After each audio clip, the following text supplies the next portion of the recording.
Aujourd'hui, il était question de discuter, échanger avec quelques leaders de la société civile sur les conditions saines de travail des travailleurs dans le mine.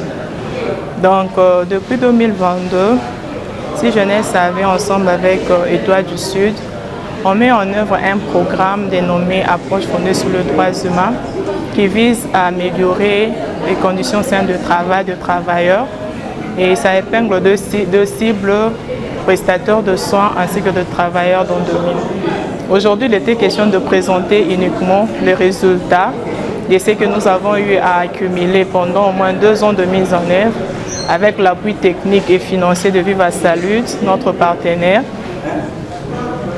de mettre en exergue ce que nous avons eu à voir sur terrain et présenter cela pour qu'ensemble on trouve des solutions afin d'améliorer les conditions saines de travail des travailleurs dans le domaine. Il y a vraiment des choses qu'on doit vraiment améliorer, c'est que les lois internes disent et ce que nous trouvons sur terrain, c'est vraiment paradoxal. C'est là où nous avons réalisé cette activité pour qu'ensemble on puisse trouver des solutions.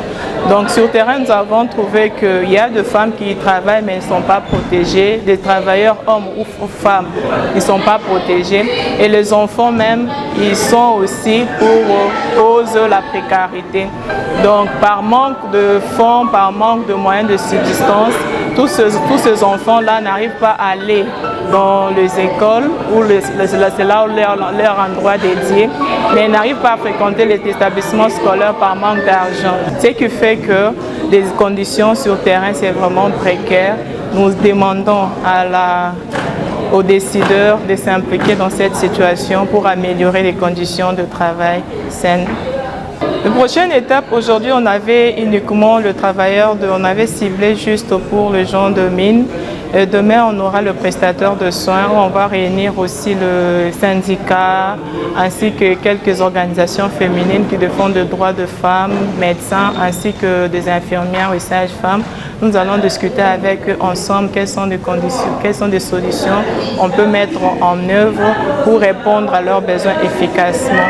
Donc, à l'issue d'aujourd'hui, nous avons eu une feuille de route qui nous permettra de faire de plaidoyer à tout le niveau, afin qu'il y ait amélioration dans le site minier et aussi voir le secteur artisanal.